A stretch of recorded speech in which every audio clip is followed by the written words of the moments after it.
Death and the High Cost of Comics. Okay. Wah, wah, wah. What? Oh, okay. Well, because high cost Death and the High Cost of Living. Yes. Well, what it goes on to talking about is the fact that this guy goes to the comic shop. He wants to pick up the new Captain Marvel because of the crappy 1970s Captain Marvel TV show. And he's like, "Oh, Nelly, they're $5, $5 freaking dollars for one freaking book. Nope, sorry, pass. The price is too damn high. And what if I need a kidney or something?" And he goes on and he's talking about how one of the biggest problems with comic books today is how expensive they are.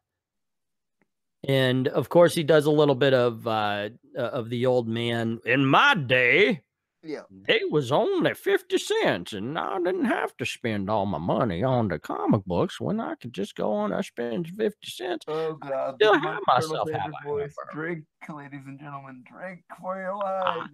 I remember I go to comics book shop and I have myself a malt at the diner before I go and have the comic book, and it only cost a 50 cent. The malt and the comic book only cost a 50 cent. But anyway, and that's one of the big problems is that, like, when I was coming up and we had our expendable cash and such, I was only making, like, my first job, I only made about what, $3.25, $3.50 an hour. Mm-hmm. That was the minimum wage at the time, but I could afford to buy 10 comic books and still have money left over.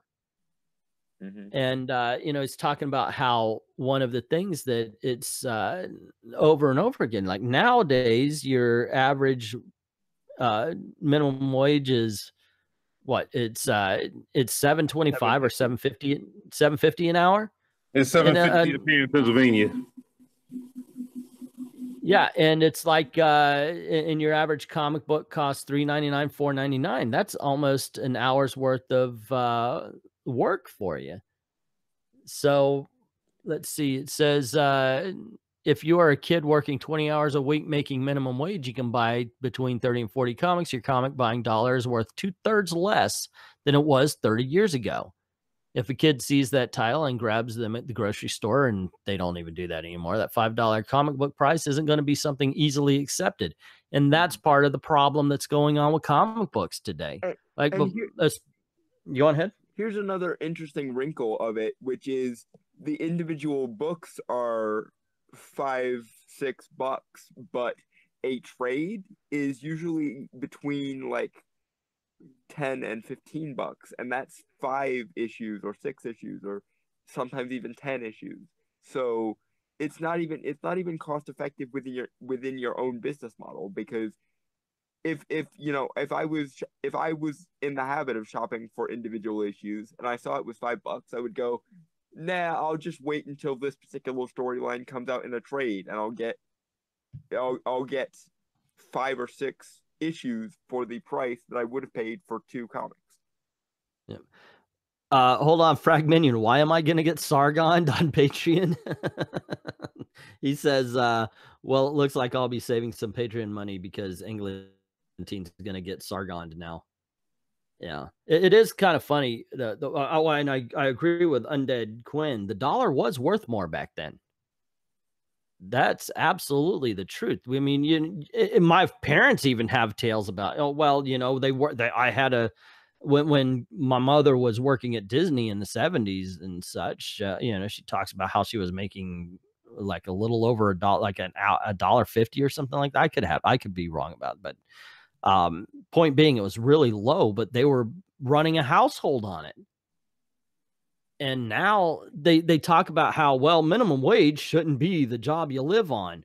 Yes, it should be the least you can live on. Yeah, it's called the minimum wage because it's supposed to guarantee you the minimum acceptable standard of Western living. Now, before I get nailed as $15 percenter or whatever you call it, no, I'm not, because I don't believe I don't like the minimum wage. I don't believe in the government coming in and saying this business has to do that. Well, some states have $14 hour minimum wage. Sadly, I wish Pennsylvania was one of them, but well, the thing is if you look, a lot of those that had done that, a lot of workers got fired because of that. I don't think that anybody should be forced to do anything. I think the market should decide. Yeah, as a matter of fact. I can see Eglentine's point, but under the proviso that they're probably going to keep some form of the minimum wage around, because they probably are. If there is a minimum wage, which I can see Eglentine's point, and so you can argue whether there should be or shouldn't be. But if there is going to be a minimum wage, I believe it should be a wage that you can make a living off of. Yeah, true. I agree with that. I support the minimum wage being a living wage and tying it permanently to inflation, so that when inflation happens, the minimum wage will go up, so that it is always the minimum standard of living, because that's the point of the I agree with you there. Hold on, Fragminion, my old man voice can be heard wrong? I think he's talking about the parody sort of Colonel Sanders voice you do. The voice I use. What are you talking about? I don't know what you're saying. No, you know what they need to do with that too? Sounds like Herbert the Pervert from Family Guy, I think is what he's saying. Okay. Well, no, that's just an old Southern guy. I've actually got relatives that sound like that. You know what they need to do too with that, with the minimum wage thing? And I was talking to somebody about this the other day too. I mean, stuff like clothes shouldn't have a tax on it, because clothes are things you need. Food shouldn't have a tax. You need food. You need water. So, I mean, I think like once like soda and junk and like, you know, like computers, video games and stuff, okay, keep all the tax on that. But like food, clothing, and water, none of that stuff should have tax on it. And there are things they have tax on water. I know the grocery stores don't tax food. Yeah, but there's some up here to do. There's a lot up here to do. Well, they're not supposed to. They're supposed to, like, they can tax, like you said, they can tax like candy and the non-essentials, but meat and cheese and milk and all that kind of stuff. I know. Yeah, they got tax vegetables. Yeah. That has tax up here, sadly. Here's the problem with he's saying, because it sounded like argument, Uncle though, Remus. John. Okay. Some clothes are very upscale and very fancy, whereas other clothes are very, very primitive, and you're going to have to draw the line somewhere of clothing beyond a certain like expense level can be taxed or can't. Okay, yeah. Let's say this. Let's say like a Walmart or something, or like a Kmart or Woolworth, or like, you know, like a bargain bin place. Don't tax the clothes on there. But if you're talking like Nikes and Gucci and Michael Kors, yeah, keep the tax on that, because that's designer clothing. But like a place like Payless or something, you know, don't tax the sneakers and Payless, because that's bargain brand name stuff. That's bargain brand name clothing. One thing he says here, and I want to get to this also, just to make, because I really do believe that comic books are way too highly priced, especially when you have a comic book company like Alterna, who is putting out $1.50 comic books. And if we can just get more attention to Alterna, hey guys, new Marvel, because why not? You can take a chance on an Alterna comic book more than you can a $5 Marvel or DC. But he says here, in 6th grade, I went to a poor school. The mine laid off about 90%. That he was in a mining town. The mine laid off 90% of the workforce, and everyone was broke. Yet he was still able to get his comics. And I remember as a kid, I even put that in the video that I did about how I became a comic book collector. I bought a lot of comics by walking around finding bottles and cans and everything. You know, so even if my mom and dad couldn't give me money, I would take the Coke bottles and everything to the shops, and we would get money, and we would buy our comics and candy and the whole 9 yards. You can't do that. I mean, $5 for a comic book, it's a lot harder to you can't do that with bottles and cans anymore.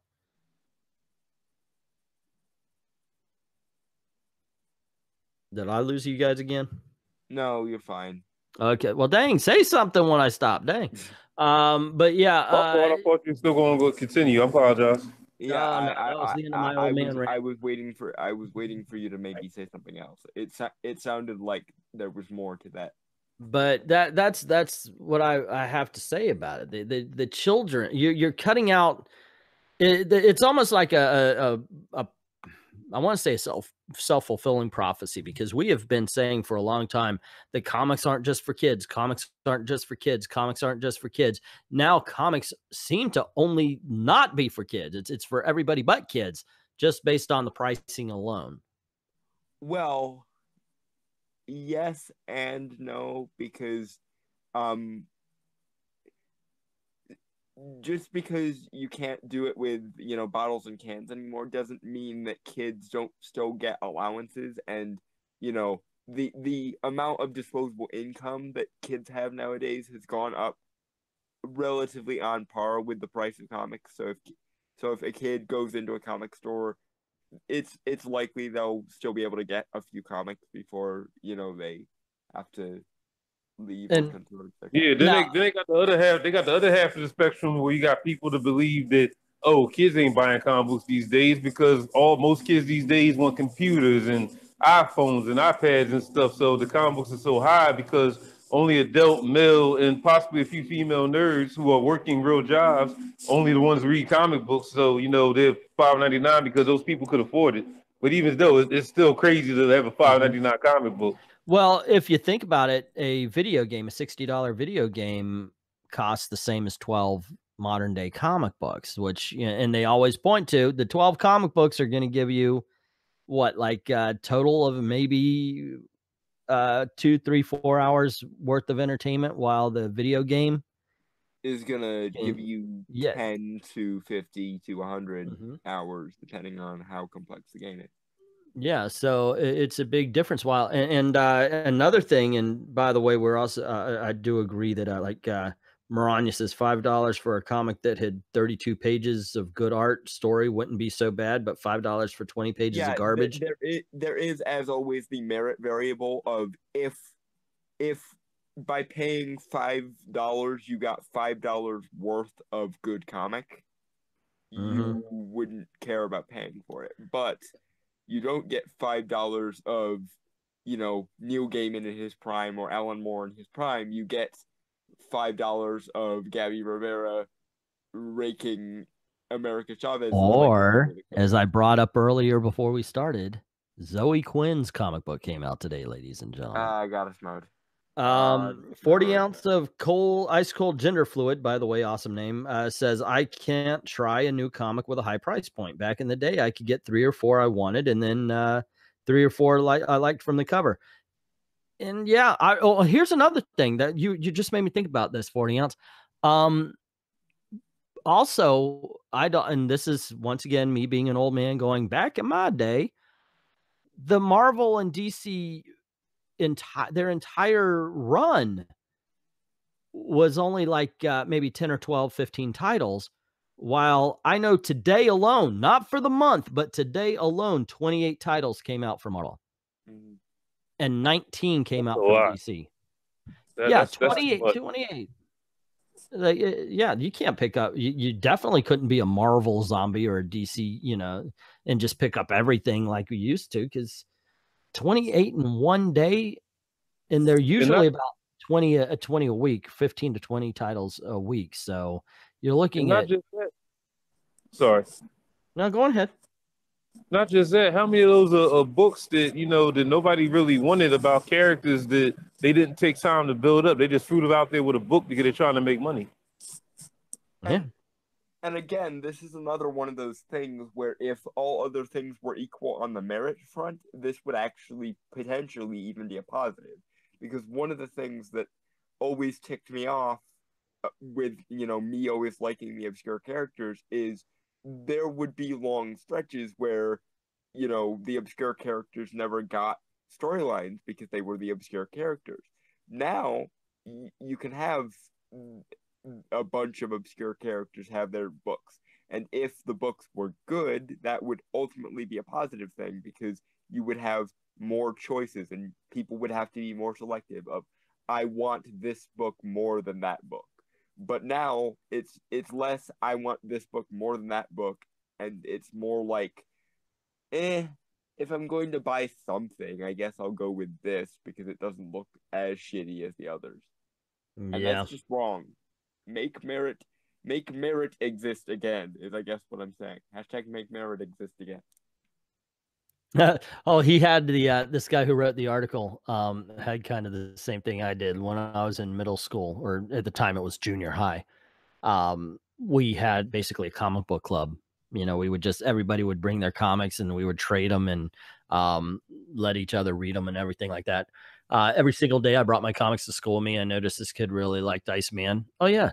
Iceman had a miniseries back in the 80s as well, who was part of the Defenders at the time. Every single day we would sit down at lunch and I would help him sound out the words. And he started reading. What freaking was he like from another country? That's weird. What grade? Anyway. What grade did he say he was in? Yeah, he doesn't. But yeah, that made me go, well, what? That kid's life has changed forever, and all it cost was 50 cents. Like second grade or first grade, probably. Yeah, maybe. Because some kids still have a problem reading around those grades. At least where I came from. My daughters also learned from comics. I used to read them The Fly from Impact Comics. They love The Fly. Ooh, good choice. And they like Jaguar as well. I used to read them Impact Comics, and then they just jumped on over to manga and so long, cuz, and just went right off and did that. So it was all manga and anime ever since then after that. So there you go, gang. I knew when I read this was they were taking a piss out of it. I did. I just kind of wanted to see the reaction, and have a little fun with it. But what did you guys think? Let me know in the comments below. Also, if you like this video, you know the drill. Click like, share, subscribe, hit that notification bell. And if you don't mind helping the channel out, go on over to Patreon. Drop $1 in the till. Helps keep the lights on. Helps keep making videos for you. I'd like to thank everybody who's already done that, and to everyone, all of the true believers, thank you very, very much for watching.